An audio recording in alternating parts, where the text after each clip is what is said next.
Hi, this is Crystal with Empower Movement. So we have the best stretches that you can do as a runner. So here they go. Hip flexor is a great one to do. What you're gonna do is back knee goes down. I love when you actually take your hands, I know it looks kind of creepy, but passively push right under that butt cheek, so you're pushing that leg forward, then you can feel it deeper. I can also change the angle of this opposite leg and then come forward. I can bring my hand up and forward, but you're kind of like holding that for 5 seconds or so there, and then coming out of it, and then coming back into those stretches. So a couple different options. Another thing would be piriformis stretching. So that one, we can go on your back. If you don't have a lot of movement, this one's good if you go on your back and then pull the opposite knee towards you. So I'm trying to leave this knee out towards the outside as much as I can.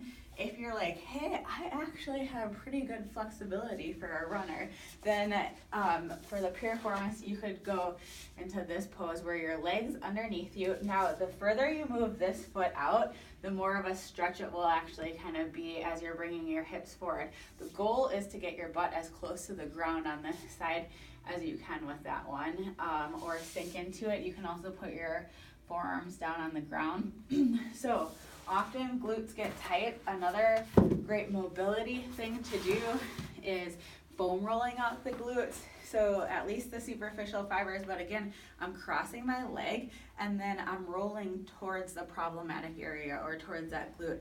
And I'm just using my hand to stabilize back here, rolling back and forth on that one. And then as we kind of go down the chain, so often, like a lot of times with runners, the problems start higher up, whether it's in your core or your pelvis, or it has to do with hip strengthening and flexibility. So this is, if I were a runner, this is where I spend the majority of the time. But if we travel down the leg, our calves too often get tight. It's interesting because like when I look at runners and bikers, I can tell the difference just looking at their calves. I don't even have to ask them their name or anything about what they do, but you look at runners' calves and bikers' calves, completely different.